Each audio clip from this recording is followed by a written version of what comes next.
Hello, welcome to the self-learning platform by Dr. Sushma Singh. Today we start Unit 3, Aristotle, and our topic is Philosophical Foundation of Aristotle Political Theory. And we discuss Plato and Aristotle. There were much that separated Aristotle from Plato, the pupil from the teacher. Their view about life was different. Their vision about the world was different. Their approaches were different, and accordingly, they differed in conclusions. Maxi writes where Plato let his imagination take flight. Aristotle is factual and dull. Where Plato is eloquent, Aristotle is terse. Where Plato leaps from general concepts of logical conclusions, Aristotle slowly works from a multitude of facts to conclusions that are logical but not final. Where Plato gives us an ideal commonwealth, that is, the best his mind can conceive, Aristotle gives us the material requisites out of which, by adapting them to circumstances, a model state may be constructed. Aristotle was Plato's disciple, but he was his critic as well. It is therefore common to project Aristotle against Plato as Andrew Hacker really does. One is acclaimed to be a scientist while the other a philosopher. One is a reformist, the other a radical. One willing to work and build on the actual state, the other anxious to recast the state afresh. On the farthest possible extreme, one advocating political realism, the other adhering to political idealism, one beginning with particular and ending at general, the other starting from the general and coming down to particular. Aristotle's criticisms of Plato were on following grounds. His greatest complaint against the Plato was that he made a departure from experience. Aristotle says, let us remember that we should not disregard the experience of ages. In the multitude of years, these things, if they were good, would certainly not have been unknown. He admitted Plato's works were brilliant and suggestive, but were at the same time radical and speculative. Aristotle criticized Plato's state as an artificial creation, built successively in three stages, with producers coming first and thereafter followed by the auxiliaries and the rulers. As an architect, Plato built the state. Aristotle, on the contrary, regarded the state as a natural organization, the result of growth and evolution. He says that if the numerous form of the society before society were natural, so was natural the state as well. With Plato, Aristotle does recognize the importance of the state for the individual, and also, like Plato, considers the state like a human organism, but unlike him, He does not think of the state as a unity. For Aristotle, the state was a unity in diversity. Aristotle does not agree with Plato on the notion of justice, for he, unlike Plato, found justice more in the realms of enjoying one's rights rather than performing one's duties. For Aristotle, justice was a practical activity, virtue, and not doing things in accordance with one's nature. Plato's justice was ethical in nature, while that of Aristotle juridical or more specifically legal in nature. Plato's justice was, as Aristotle believed, incomplete insofar as it dealt predominantly with duties and more or less ignored rights. In other words, Aristotle labeled Plato's justice as moral in nature since it gave primacy to the performance of one's duties. Aristotle did not approve of the three classes of Plato's ideal state, especially the guardians, having the political power with them. He disagreed with the idea of one class, guardians, consisting of the rulers and the auxiliaries, enjoying all power of the states.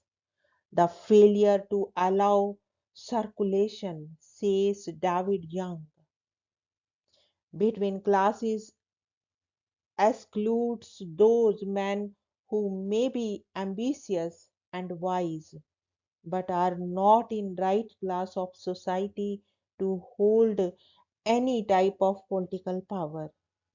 Aristotle, he continues, looks upon this ruling class system as ill conceived political structure.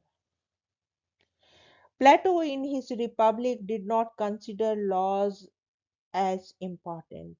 He was of the opinion that where the rulers were virtuous, there was no need of laws, and where they are not, there are laws were useless. Aristotle realized the significance of laws and held the views that the rule of law was any day better than the rule of men. Howsoever wise those rulers might be, even Plato realized the utility of laws and revised his position in his laws. Aristotle doubted if Plato's community of wives and property would help produce the desirous unity. Rather, he regards these devices as impracticable, for communism of property created conflict while that of the family led to a system where love and discipline within the family would evaporate. By providing communistic devices, Plato, Aristotle felt, had punished the guardians and deprived them of instinct love among the members of the families. Plato's communism created a family of the state, while, according to Aristotle, led to a point where the state ceases to be a state. Sabine says, a family is one thing and a state is something different, and it is better that one should not try to ace the others. Aristotle's criticism of Plato, violent as it is at times on ground mentioned herein, is a matter of fact. But there is the other fact as well. and that is that there is a Plato in Aristotle.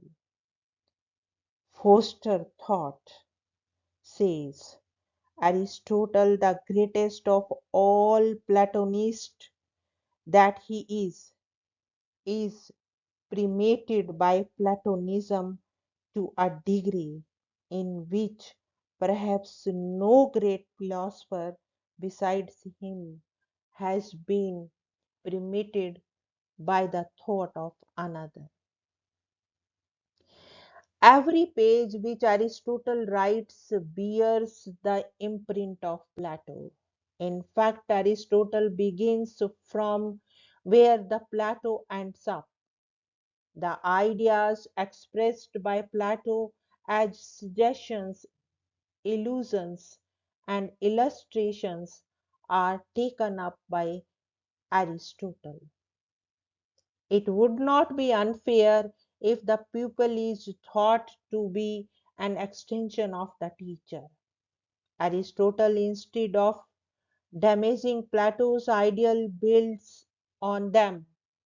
Ross points out, but in his Aristotle's philosophical in distinction from his scientific works, there is no page which does not bear the impress of Platonism. Both Plato and Aristotle start with ideal, examine the actual, and stop at the possible. There is in each a belief in natural inequality, in the dominance of reason over the passion, in the self sufficing state as the only unit necessary for individual development.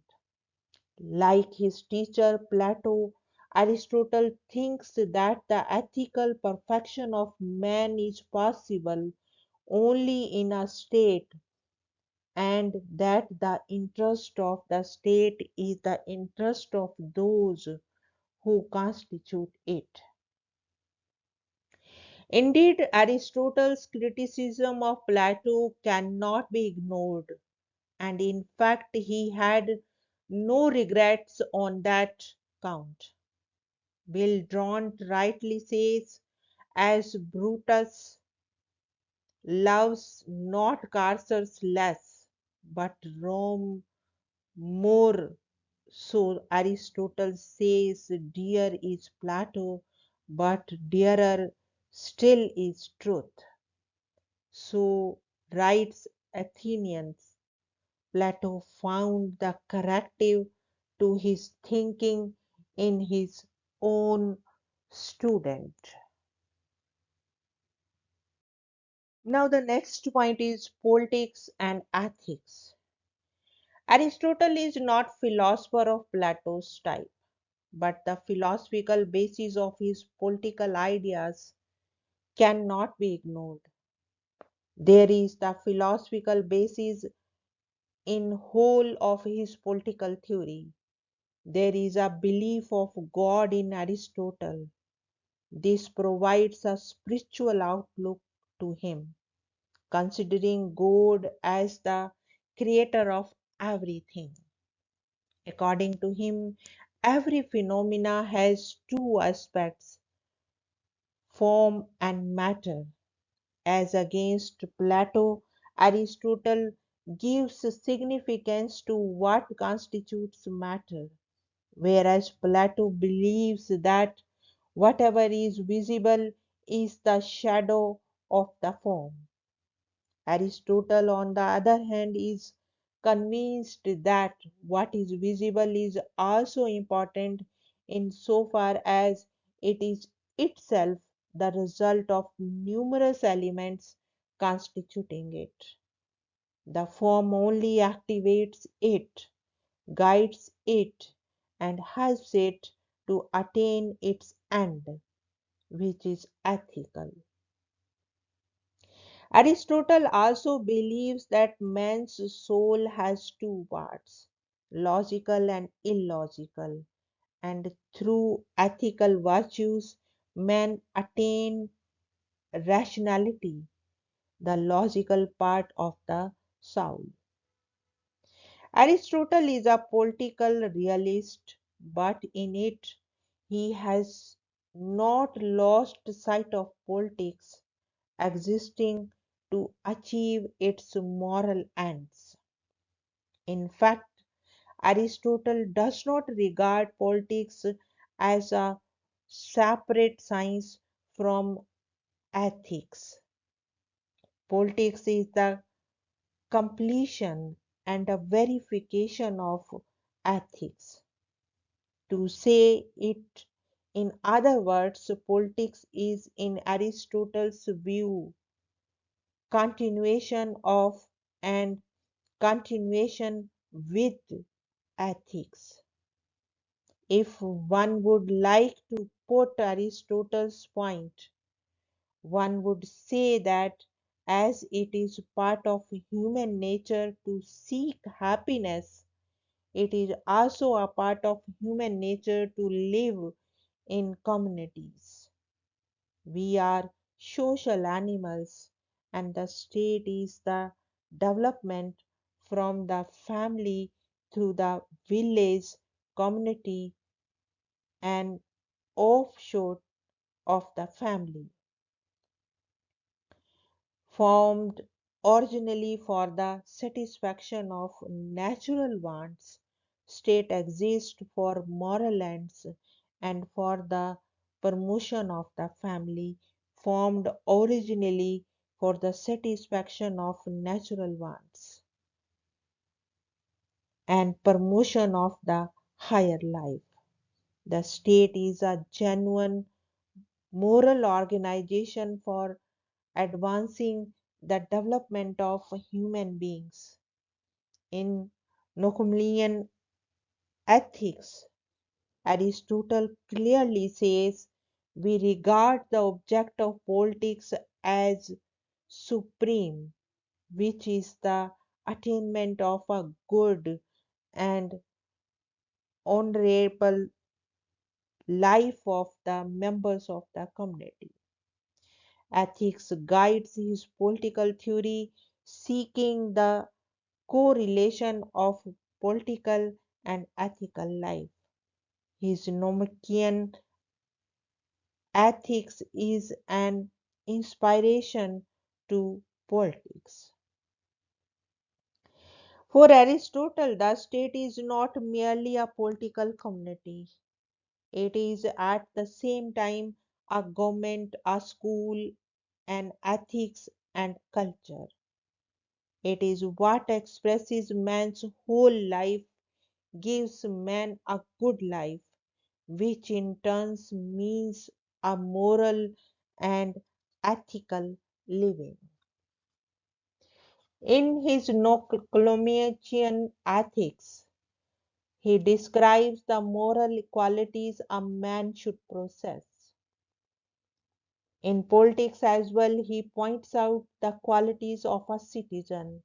A good man can only be a good citizen, as in a good man, so in a good citizen, there ought to be qualities such as cooperation, tolerance, self control, qualities which Aristotle says are imbibed by practice. Thus, practice helps attain qualities, and politics helps achieve ethical ends. Ethics and politics are so closely related that it is through politics Aristotle asserts that we see ethical life. As politics, he continues, is a science of practice, and as through our activities we seek the achievement of moral virtues. It is, he concluded, in our own hands to adopt good or bad virtues. Through our efforts, we can attain qualities and leave what is not virtuous. Aristotle's basis of political theory in his Ethics. In his work on ethics, he says empathetically that man is different from animal in so far as he is more active and more rational than animal. It is through his rationality, the element of reason in him, that man does what is in his interest or is in the interest of the community of which he is a part. He seeks what is good for him and for his fellow beings. Man, Aristotle holds the view, and not animals have had lessons of ethics. Aristotle's political theory is intimately related to his ethical theory. His theory of justice, for example, is ethical oriented. For Aristotle, justice is virtue, a complete virtue, morality personified, and all that is good. This is his notion of justice in his Nomachian ethics. In his politics, the view about justice is distributive, linked to the notion of proportionate equality, which for Aristotle meant to treat equals equally and unequals unequally. Ethics is not only a basis for his political theory, it is its escort on inspiration as well. Nowhere in the discussion of his political ideas does Aristotle say anything which is not ethical. Now we want to end up this lecture, and thank you so much for your attention.